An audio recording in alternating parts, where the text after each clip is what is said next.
For me, farming has been always a very integral part of my childhood, and my childhood has spent in a village with my grandfather and grandmother, where I have learned a lot more things with them. And food was very visible for me. I mean, I could see the food growing in front of me. I could be part of growing. There are a lot more things when I was a kid I used to do. For example, I was a part of a sowing. I was a part of carrying harvest. I was a part of carrying hay pile. All of it. So for me, sustainable farming, or you can say farming, was something which I have seen since my childhood. The way it has been, food was grown in front of me, and then I used to see how food is getting grown, and then I used to have it. After the time, then I realized that I had to come to city to complete my further studies, and then I have seen a very different relationship with the food. The food where I am, for all those raw materials to cook something at home, we used to go to the shop and used to get it, which was not something I have seen in my village. And that relationship with the food become much more transitional, and I have seen that transaction has grown much stronger the way I was growing. I came to Delhi, we started ordering the food. So seeing all of it and seeing the things around, seeing many things happening around me, around the food, always pushed me that, Preeti, why don't you try farming and doing and teaching farming? And I was always looking for some opportunity that where I can engage with people and make them to do the farming, so I also can enjoy the farming. After realizing that food is such an important component of the life, and it is not important that you do have a nutritious food, it is also important that how food is grown, what kind of a method, what kind of a technique, what kind of inputs we have used in the farming, how is the food is been grown and it has come to the plate, is something very, very important. I have realized many of the things also it has come from my own personal experiences around me. People around me had to go through a lot more different health problems and diseases, so that pushed me to work in this area much more stronger. And I would say thanks to Azim Premji University, where I teach and work, that place has given me opportunity to actually offer this hands-on course, because for me I wanted to teach students not just farming as a concept, as a theory, but also that they can do it and then they can experience it. So this the course which I teach there, where I started engaging with the students, is like as a hand. Each of the inputs in the farming we use is, the approach is sustainable. Whether we are using the inputs as a water, whether it's a sunlight, whether it's any inputs, for a matter of fact, what kind of material inputs you are using it. So in the sustainable farming where I teach and where I engage, is mainly I give a piece of a land to the students, where they understand the overall vegetation of the land, what all different kind of weeds are there. Of some weeds we do make sure that we don't remove it from the field. For example, Tashmeen order plant, so that plant that's a good nitrogen fixture, that we don't remove it. Same way, once they get the land, then we'll start having the profiling of the soil. We do certain basic soil tests to understand what kind of a soil profile is, what sort of a percentage of silt, clay and sand is there. Also we ensure that what is the retention of the water in the soil. So very basic the soil tests we do it to understand the soil, and after that I do teach them how to treat the soil with the very own material. You don't have to bring any chemicals to increase the input of the soil. For example, they do the mulching. We don't allow in this in my course, I don't allow the soil to be exposed under the sunlight directly. I cover the soil with the mulch.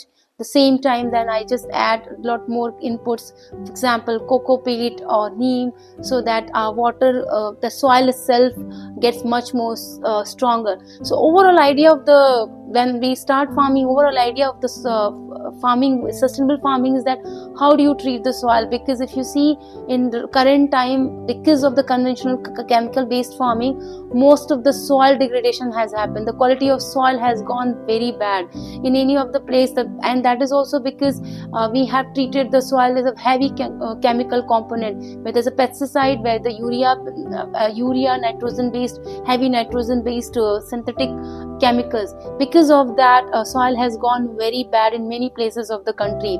So it is very, very important that you treat the soil with a lot more care and nurture, because soil has eventually your all fruits and all output will come from the soil. How do you treat the soil? So the main focus of the class is always about focusing on the soil and treating the soil. So half of the course is totally focused on that, how you treat the soil. After treating the soil, we go for a very mixed kind of a cropping, where we try to grow something which is possible to grow in the climate of Bangalore, given the temperature and rainfall and overall humidity. And then within 1.5 months we do get good harvest. We also try to learn in the composting as well as preparation of a Jivamrita, so we know how to create your own input for to protect the later protect the soil as well as your harvest. I also teach students to how to do better home remedies sort of things, garlic, onion mixture, water to put it on the if any kind of a pest attack happens. So yeah, this is the way I'm sort of teaching. The why teaching is important for me, because I also want that the main objective of this course is to make the soil rich, and also to make the students aware of how much of effort and inputs goes in the farming. So when they waste the food, they realize that it's not easy to, they do become mindful in terms of wasting the food. Also, the class happens early in the morning, 6 a.m. class, so they do come early in the morning and they understand and respect the farmer who actually puts a lot more effort in growing the food and bringing the food on our table. Why sustainable farming is important? Because of many reasons. The first reason itself is that if you see the data, that most of the farmers, almost 44% of the Indian farmers, they get poisoned because of the pesticide they use in the farming. Also, 14% of a greenhouse emission happens because of the agriculture sector. So basically, agriculture sector also plays a very important role in overall pollution, whether it's a soil pollution, whether it's air pollution, whether it's a water pollution. Other than that, if you see, agriculture is a practice which is everywhere, you will find it. And if we will not make agriculture sustainable, then all of the ecosystem connected to the human health, animal health, and overall ecological health gets disturbed. So keeping that all of the important points, we need to think that sustainable farming is a very, very important to shift from the conventional farming. There was a need at one point, once upon a time in India, when green revolution happened. It would need it because we didn't have a food security. But right now, when we see the food is actually rotting in the godams and many more, the amount of food wastage we are witnessing, we are not sure that we have any challenge in such of a producing the food. So it is important that how we are producing and what is the quality of the food is the important. And in that scenario, sustainable farming will actually play a very important role. I stay in Sarjapura area, and the university campus is also in Sarjapura area. And Sarjapur area is also come under the rural Bangalore. And rural Bangalore, because it was, as now is actually urbanization is happening, but most of the people are engaged in farming. And here I see predominantly a lot more practices are conventional chemical based farming. And because of these, and most of the people in this Sarjapura area, they practice farming and they do conventional farming. And also I see, because of their conventional farming, a lot more things I have noticed. One, water is one of the challenge. Water is the challenge not just for the Sarjapura area, but overall Bangalore. But because agriculture is a very water demanding practice, and if the people are doing conventional chemical based farming, then water requirement is much more high. And here you will see a lot more farmers are using water and in a very high demand manner.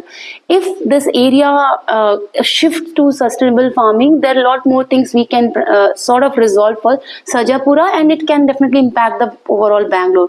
The one, if we shift to the sustainable farming in the Sarjapura area, one thing we can be resolved is water management. I mean, the water budgeting, if the farmers do, because in sustainable farming you do manage good water system, that you don't do excessive water, you see the water according to the rain, according to the season. So water management is a one important component. Second is the soil management. If you do the good soil management and if you shift to the sustainable farming, then your overall chemical input demands go down. Third is here I have noticed that most of the farmers, once their harvest is ready, they cut the harvest, and most of the residue of the harvest, whether it's a stray or whether it's paddy husk or any of the leftover of the harvest, they start burning it. And in this time right now, it's February and March is starting, you will see the pollution level of this area is very high, because every here and there you will find farmers are, or they are burning their all those farm waste. Also, since you know that most of the in periphery, whatever the agricultural practices we do, whatever we grow, that whatever we produce, actually city people do consume. If city has a good demand of a sustainable sustainable produce, sustainable farmers will push to produce products sustainably, and that will also increase the good health of the overall Bangalorean. So I believe that sustainable farming has a lot more potential to explore in the Bangalore, and Bangalore can be a model for sustainable farming city itself and the periphery of the city. I want to share my special thanks to Climate Leadership Program, and special thanks to Sustera and their team that they have come up with such an interesting program where we people like as a citizen of a Bangalore who wanted to do something and share something about that what we can do for the Bangalore, and this is an opportunity for me and so many other my fellows that we can do better for the to make the Bangalore climate resilient and how to handle the climate crisis. So I'm looking forward in this program to contribute more and have a good impact in the city around the climate change and sustainability.